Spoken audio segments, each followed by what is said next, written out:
Comment utiliser réellement Notebook de manière concrète?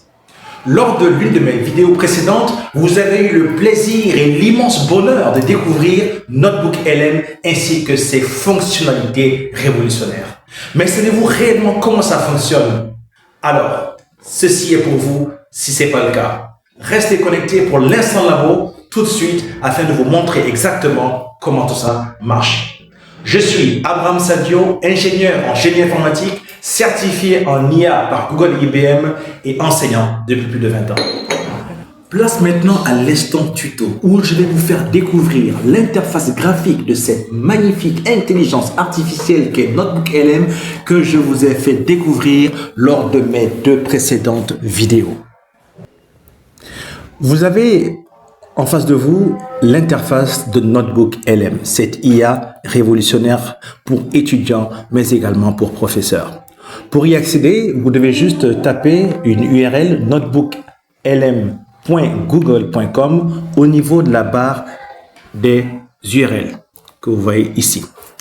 Alors naturellement, vous devez, pour pouvoir y accéder, on peut le faire directement par essai ou pour des essais, ou alors on peut également créer son compte en associant son adresse email personnelle. Une fois que c'est fait, voilà la page que vous voyez, que vous trouverez. Vous cliquez par exemple ici sur créer.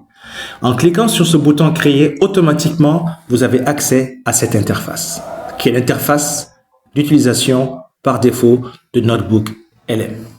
À gauche, vous avez un volet latéral dans lequel s'affichera ici en bas, par exemple, l'ensemble des ressources que vous aurez sélectionnées, soit directement par des fichiers que vous aurez déposés ici depuis votre ordinateur, en les important là, ou alors grâce à ce lien au niveau d'un site web, une URL, ou alors dans votre Drive ici, ou alors un texte copié que vous aurez déposé ici après l'avoir copié au préalable.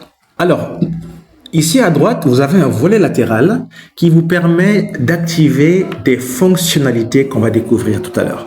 Pour l'instant, c'est désactivé tout simplement parce que nous n'avons encore importé aucun dossier ou alors aucune ressource.